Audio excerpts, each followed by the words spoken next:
Hey guys, my name's JaxAtlantis, and today we are going to be talking about the Libra New Moon on October 6th. And this is actually going to be taking place at 5:04 a.m. Mountain Time, and this is going to be very intense, and it's going to be the beginning of a lot of new things in our lives. If we choose to engage with this energy, it can manifest as incredible new relationships, new friendships, new types of business deals, new ways in which we're interacting and connecting with the world around us. So it can be incredibly powerful if we allow it to be. Now, some of the interesting things that are taking place in this new moon in Libra, actually, we have to, go back for a second towards the full moon in Pisces and talk about some of the interesting things that we were called to release and some of the new energies we were called to invest in. During the full moon in Pisces, we of course had the south node of Venus and the south node of Mars, and they were conjunct at 29 degrees Libra. And we had a big decision to make about whether or not we were going to bring our previous selves into relationships. Whether it's getting back with a previous partner or whether it's with someone entirely new, talking about the fact that it really doesn't make a difference, if we're bringing the same us that we were into a new relationship or lacking that value. Well, now we have Mercury retrograde going on, and we have it while we have this new moon in Libra, and so it's very crystal clear that now is the time in which we are going to be exposed to a lot of old energies coming back, and as they do, we're going to have opportunities to present ourselves in a new way and to actually feel a new way, to behave as the new version of us that we really are. And what was happening, especially with all of this energy transiting through Virgo, is we were called to improve the quality of our life. We were called to improve each and every day and the way that we live our life. And it wasn't about, we had talked about how it's not about how other people see it. It's not about that you should or shouldn't do it. It's about the fact that you deserve to have a better life. You deserve to live in such a way that the things that you want are actually possible in reality because of the way you participated with reality through your behavior and through your actions, not just lighting the candles and talking to the universe on the full moon or the new moon, but to really engage in each and every day, living as though you really believe what you're claiming to believe and living as though you actually show that you do deserve more. So at this particular moment, that conjunction of the south node of Venus and south node of Mars, now the south node of Venus and Mars are transiting through Scorpio, and they're currently conjunct Vesta. And so I think there's a lot of this energy about what we used to hold sacred in relationships, and a lot about, why it is that we perhaps ineffectively jumped into previous relationships seeking what we thought was the sacred flame or the internal power of the goddess or the god within. When we were approaching that, why exactly did we make the choices that we made? And so what's so interesting about this new moon is we have several other transitions that are going to be happening from very important placements into new signs. So for example, we look at the north node of Venus. Well, during the full moon, it was at 17 degrees Leo. It's currently at 29 degrees Leo. So on this new moon, as we're called to manifest something new into our lives, we essentially are here at the last moment where the north node of Venus is in a sign of self-actualization and authenticity and self-expression. And the moment that it shifts, the north node of Venus shifts into Virgo after this new moon, well, then all of a sudden it's going to become about the daily mechanics of our relationships and a daily accounting of our relationships. And part of the reason Venus has such a radically difficult time in Virgo, and including, of course, the north node of Venus, the reason it can be difficult sometimes is because the sort of chopping process and the accounting process is very counter Venus. It's not what Venus wants to experience, and we of course have to remember the exalted placement that Venus has in Pisces, where things are so nebulous and so open and so free. And so some of that's going to be part of this as well. So the real question is, what exactly are we going to try and manifest on this new moon? And it doesn't end with the north node of Venus and its transition from Leo into Virgo. And I think that it's actually going to really help us out with getting clarity on the vision of how exactly we want our days to look, how exactly we want to improve our own lives. But now that we're being, really activated in the second side of the zodiac, of course, starting from Libra all the way through Pisces, we are now leaving some of the self-improvement energies behind. It's not, of course, that we stop improving ourselves at any point in life. More so, it's about the fact that now we are definitely going to be in the position of engagement where we're constantly engaging with these other energies. And the question is, so what exactly do we manifest, and what kind of engagement do we want to have? What engagement are we likely going to be, likely to experience? And so I would say also, before we even get into Libra, because there's just so much that's happening here all at once, beyond just the new moon being conjunct Mars in Libra itself and the quincunx it has to Uranus. There's more than that. So after this, or directly on this new moon, we also have the north node of Pallas and the north node of Mercury conjunct at 29 degrees Virgo. And from my point of view, what this is really suggesting is that, look, if you kind of missed the train during Virgo season, and all of the pushes like, hey, you've got to improve this, like, let's do our best to improve this part of your lifestyle and the way that you feel about yourself, because of the way that your lifestyle shows how you actually believe that you deserve to be treated in the personal sense. It's like this is one last sort of opportunity. And for those of you that did engage with that energy, I think that this conjunction of the north node of Mercury and the north node of Pallas are basically saying, look, you did great throughout this Virgo season. You really tried to engage with this energy. However, here's a few things that you may have left behind. Here's a few of the most important things. Perhaps you focused entirely on, changing your routine around, which was great, but understand that, all of this is going to be for naught if, there's no focus that's happening on your personal physical health, right? And then, of course, this transition just so happens to be happening at 29 degrees Virgo. So to me, it's suggesting that as we manifest what it is we want on this new moon, that there still is part of us that has to show that we want it by living as if we want what we say we want. Now, of course, what happens directly after the new moon? Well, then, of course, we've got the north node of Pallas and the north node of Mercury, which are going to be transiting into Libra. And so as this energy moves in, then all of a sudden we are called to have a deeper clarity about that. And part of what is so magical and interesting about this is the fact that Mercury's north node and its south node, which is on this new moon going to be at 24 degrees Libra, conjunct its own planet, Mercury. So Mercury is going to be at 20 degrees Libra. It's going to be conjunct Mercury's south node at 24 degrees, and we're going to have the north node of Mercury transiting into Libra. So for Mercury to experience its own north and south node being in the same sign during this retrograde, and sort of undertaking this full embodiment of the understanding of what exactly the Libra archetype is trying to present or trying to show us. Basically, there's going to be insane amounts of analysis during this. I don't think of this Mercury retrograde as a problematic retrograde where it's about, basically a lot of the interpretations I hear are, this new moon is about making peace, and it's about, manifesting better relationships. And during this retrograde, it's really gonna, shake things up in your relationship sector. It's like, well, honestly, like, the biggest part of this that's being shown to us is how exactly we're being a part of relationships, how exactly we're engaging with relationships in the first place. And this analysis, of Mercury and its problem solving is happening in a sign that, sometimes tends to romanticize things like this. Libra's reality, Libra's sixth house is Pisces, and of course that's where Venus is exalted. And so the grand, pure, ultimate hyper-conscious love is something that Libra views as genuinely real. And of course that also comes with the issues of trying to mechanically perfect love and trying to perfect situations. And what we need to understand is that, yes, Libra has the proclivity to try and create peace, but the reality is that's an illusion. Like, that's a total and complete illusion. We don't have the ability to create peace. The only thing that we can do is we can show up and participate with other people as in such a way that it's conducive to an environment where true peace is possible, meaning we can show up peaceful, we can show up in that particular way to other people, but we can't in any way, shape, or form modify, perfect, or control whether or not they're going to do the same.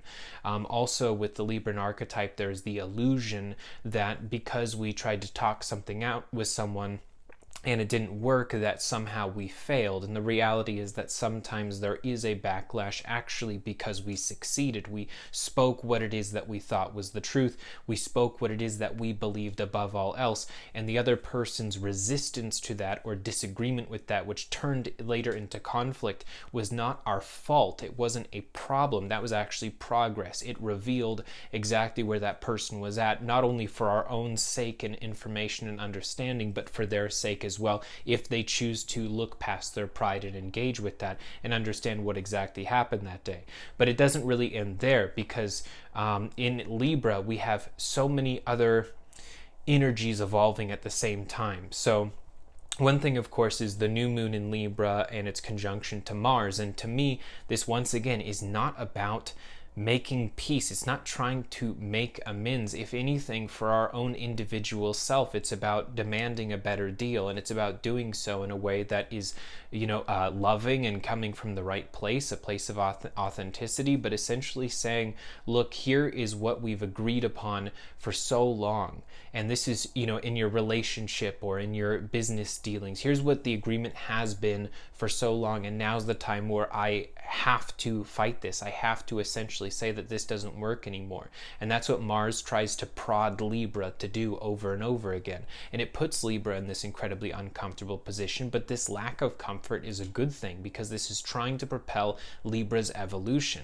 And we look at Aries and Libra, like, what's the point of these two signs and their archetypes? What are they trying to accomplish in this lifetime if your sun sign is there and it's your soul expression? It's like, well, Aries learns how to be in relationships with other people, and Libra learns how to actually find out who they are and to be who they really are. And because Libra is good at developing and evolving very quickly in a very cardinal way, their relationships, their friendships, and their business associations, they can actually bury themselves in the sand of their own skill in that way, and by doing so completely and totally avoid, and remember 6th house Pisces, escape, they can totally escape finding out who they actually are by doing this, by using relationships even if their intentions were totally pure and coming from the right place as they did that. It is an inherent weakness that Libra, of course, is called to fight, just as Aries is called to fight the inherent weakness of not being able to connect with other people and to work with their energies in harmony. So with this Libra energy and the ways that this is being activated, not only with all of this Mercury energy, but one of them in particular, the South Node of Mercury, where we have to look back at exactly how we were solving problems before with our communication. The South Node of Mercury is conjunct the North Node of Chiron. And so we know right now, of course, Chiron is in Aries, and so its North Node is at 27 degrees Libra. The South Node of Mercury is conjunct Chiron. And so there's part of us that has to walk things back a little bit in order to actually heal what it is that our issues with relationships have been for a long time. With the South Node and the North Node in general, or the South Node and North Node of the planets, we are looking, of course, at the North Nodal energies are always going to be going forward, taking the next step, going inward, or going to a deeper sector. But with the South Node, we're, of course, called to go backwards, to take steps back, to go outside of ourselves, to ask for help. And so what happens, with the South Node of Mercury and the North Node of Chiron is there's a forked path that we experienced a long time ago in our relationships. And what happened was we saw just by the way that they looked, that the left path looks like it was moving upwards, but then it curves off into a tree line. We can't really see. The other path looks like it's sloping down and heading to the right, and so we assume it's going downwards. So we chose the left path. We thought that that was the correct path. So as we go up the hill, though, and then we turn the corner, we start to realize, oh my goodness, this is actually a dead end. So what we are called to do during this time is to go backwards down the path, so that that we can go over through the right path. And that's what happens when the north and south nodal energies interact with each other. Sometimes with the north and south node of a planet in particular, or the north and south nodes of other planets or asteroids. And so the north node of Chiron is really saying, look, here is the way in which you can heal through relationships in a healthy way, which is, of course, not being dependent upon the relationship to heal you, not making the mistake of electing someone to be the person who fixes you. To actually, when you get into a relationship, and let's say, for example, this person is incredible at soothing you in some way, right? Perhaps they have a better communication style than what you've experienced before. Or perhaps they're someone who actually helps you get out of your own head. They help you step away from the energy that would cause you to normally inwardly ruminate and get hyper-focused on your own issues. They sort of take you out of that. Whatever it is, just because that's their skill and their talent and their ability doesn't necessarily mean that that's their job or their responsibility. And so in this, Libran energy that we're experiencing with all of this nodal energy of Mercury, with the new moon itself, essentially this is about us not only demanding a better deal from the relationships, the friendships, and the connections that aren't working, but it's also about knowing how to properly treat the connections that we do have in our life. And when the north node of Mercury enters Libra, there's not going to be any questions about that. Deep down, we're going to feel a total sense of clarity about the fact that we need to understand that these relationships are not here so that we can be in some way protected, but rather they're here so that we have an opportunity to step forward and to show this other person how much we love them, how much that we're going to prove that we deserve this love, even though they're not asking us to prove it, of course.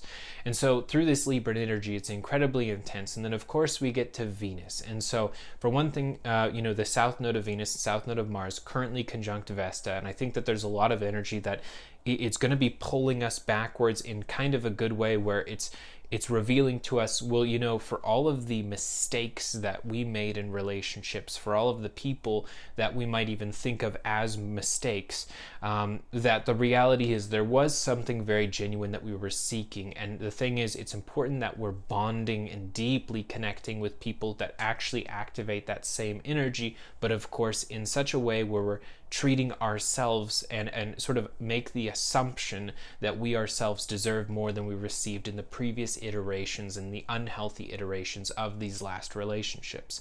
And then we get to Venus itself, and it's at 28 degrees Scorpio.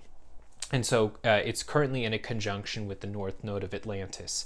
The Atlantis asteroid is not one that there's like a ton of information on, or it's not very talked about. But one thing that I definitely feel, and one thing that seems to be a pretty common, theme with the Atlantis asteroid, depending on your personal interpretations, is the disruptive element of Atlantis and the Atlantis asteroid. The disruptive element, sometimes people will attribute it all to hubris, like, we tried to go too far, we tried to do too much, and it crumbled around us. But to me, it's about hyper innovation. It's about insane amounts of innovation, and there's an inherently, almost insanely Uranian quality to it, and it's to the point where we sometimes will overreach, or maybe like overdo what it is that the world around us is ready for. In a Saturnian sort of energy, we're bringing all of this hyper Uranian energy, and at the same time, the world doesn't even know how to process that yet. So with Venus transiting the north node of Atlantis, to me, this is about allowing yourself to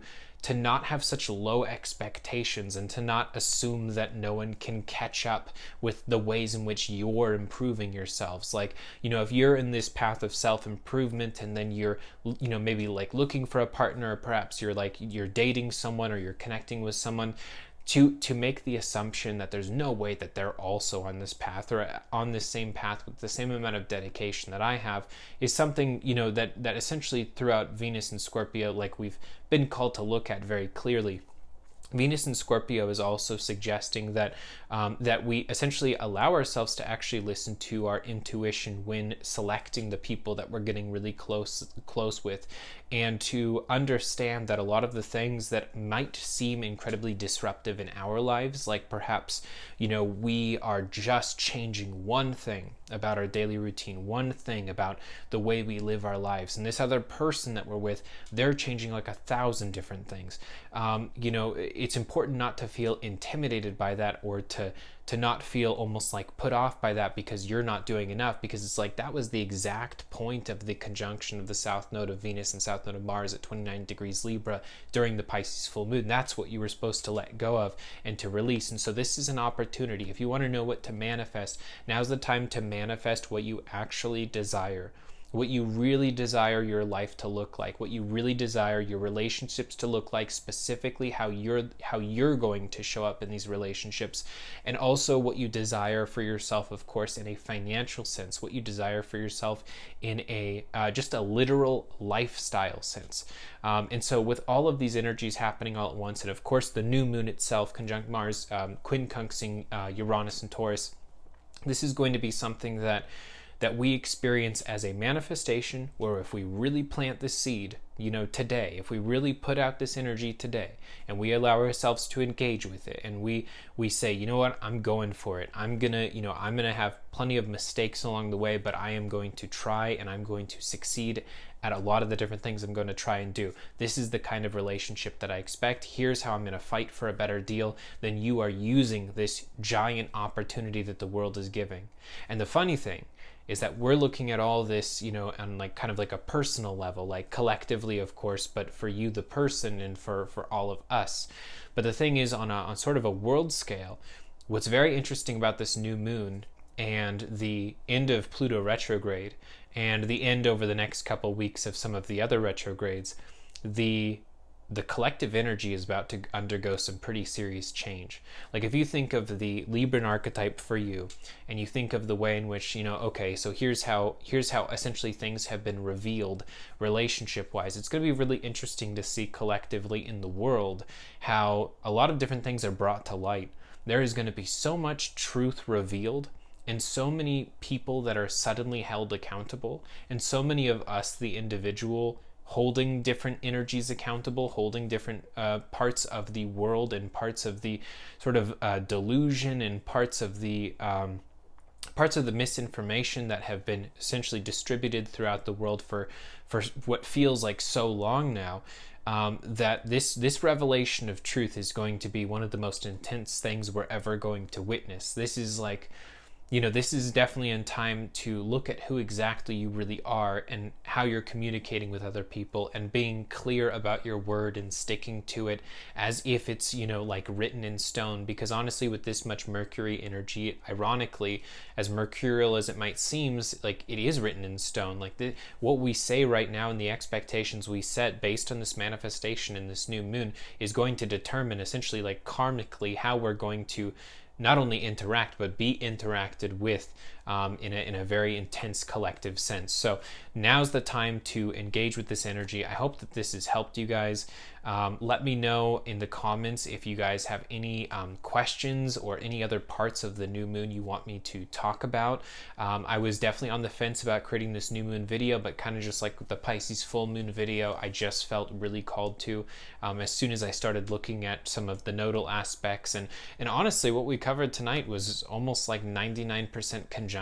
Like this is partnership energy in a massive sense, and this is the partnering of some really intense astrological forces. So I'm sure that you can feel it, I'm sure that you can detect it, and it's very important to trust what it is that you're feeling and to listen to what it is that's coming forward.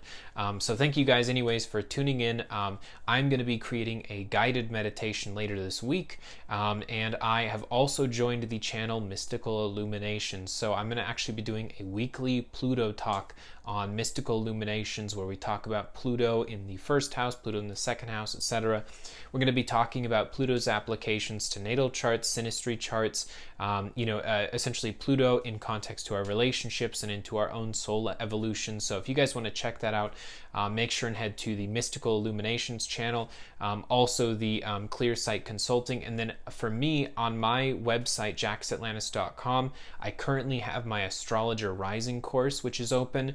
This is a 16-week course to learn astrology, to become a practicing astrologer, and to really find a way to learn astrology that is done via the art of Socratic conversation, that's done via the art of understanding the archetypal stories of the zodiac, understanding them in a way that sometimes I feel is left out.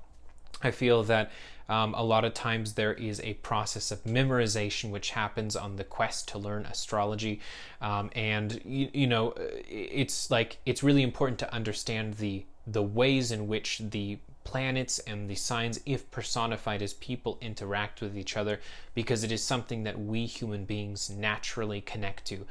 You can, tell a 5-year-old to memorize information. You can also tell them to remember a story. They'll always remember the story, even if the same amount of data was there, because we human beings for so many thousands of years were storytellers, and we constantly would share that. And so that's how I try and focus on astrology, is through the art of the story.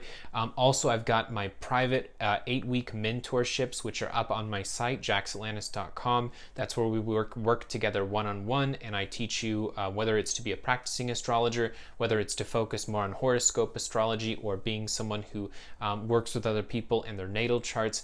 And either way, I would love to work with you guys, so make sure and check that out. If you guys have any questions for me, leave them in the comments, and otherwise I will be talking to you guys later this week.